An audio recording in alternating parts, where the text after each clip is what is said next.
नमस्कार, times of Swaraj में आप सबों का स्वागत है। मैं हूं संतोष सिंह और आज हम टाइम्स ऑफ स्वराज में चर्चा कर रहे हैं कि देखिए, नीतीश कोई भी काम करते हैं ना, किसी भी काम की शुरुआत करते हैं तो एक संदेश भी छोड़ जाते हैं। हर बार उनके कामकाज की शैली पर अगर आप गौर करेंगे तो वो संकेत छोड़ देते हैं। इस बार भी उन्होंने संकेत छोड़ दिया है। संजय झा का शामिल नहीं होना संकेत है कि खेला होवे। संजय झा को नजरअंदाज करना संकेत है कि खेला तय है।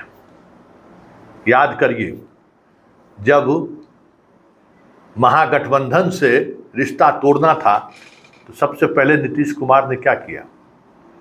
ललन सिंह को राष्ट्रीय अध्यक्ष से हटाया। ललन सिंह पर पार्टी तोड़ने का आरोप लगा। ललन सिंह पर लालू के करीबी होने का आरोप लगना शुरू हुआ और बात बढ़ते बढ़ते कहां पहुंच गई?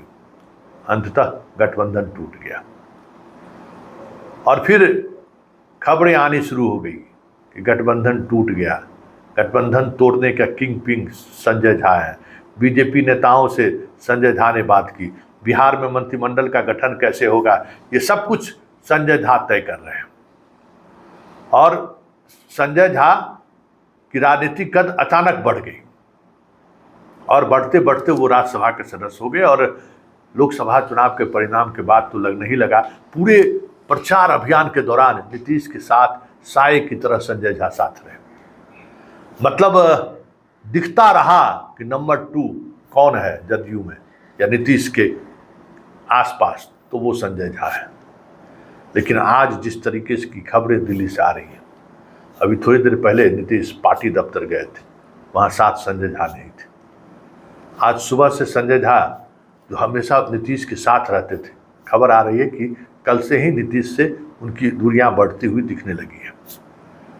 और ललन सिंह का मंत्रिमंडल में जगह मिलना और संजय झा का बाहर होना संकेत है कि ललन सिंह को फिर से प्रमुखता दी जाने लगी है। और जब आपको प्रमुखता दी जाने लगी, मतलब साफ है कि बिहार की राजनीति में भी बहुत कुछ देखने को मिलेगा।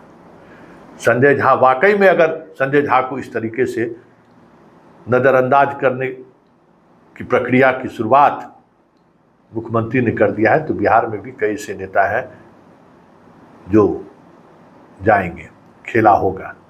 क्योंकि ललन सिंह जिस मजबूती के साथ कैबिनेट में शामिल हो रहे हैं और जिस अंदाज में वो शामिल हो रहे हैं, वो संकेत उन्होंने दे दिया है कि भाई अब संजय झा बीच में नहीं है। अब 1-to-1 बातचीत भी होगी तो नीतीश कुमार बनाम पीएम या अमित शाह, कोई बिचवान नहीं रहेगा।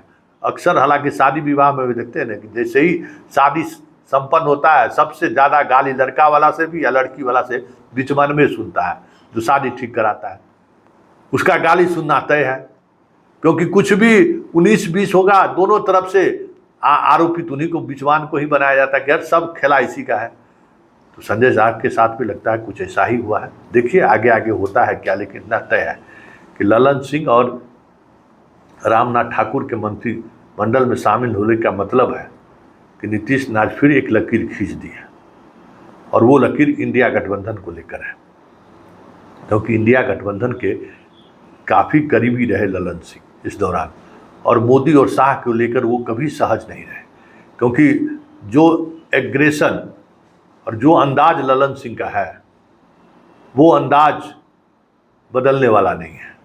और इसी वजह से उन्हें शाह और मोदी से कभी पटा भी नहीं, साथ रहते हुए भी इतनी दूरियां जरूर रही। और आरसीपी वाला प्रकरण तो याद ही होगा आप लोगों को। उस आरसीपी वाले प्रकरण में जो खेला जदयू के अंदर खेला गया था, कब बदला लिया जाएगा? और नीतीश तो बदला लेने में माहिर है, चाहे वो साथ रहकर आपसे बदला ले ले या बाहर रहते हुए बदला ले, लेकिन बदला लेते हैं, साथ ही क्यों ना हो। अगर उनको याद है कि आरसीपी प्रकरण में अमित शाह की क्या भूमिका रही है, तो बदला तो लेंगे जनाब।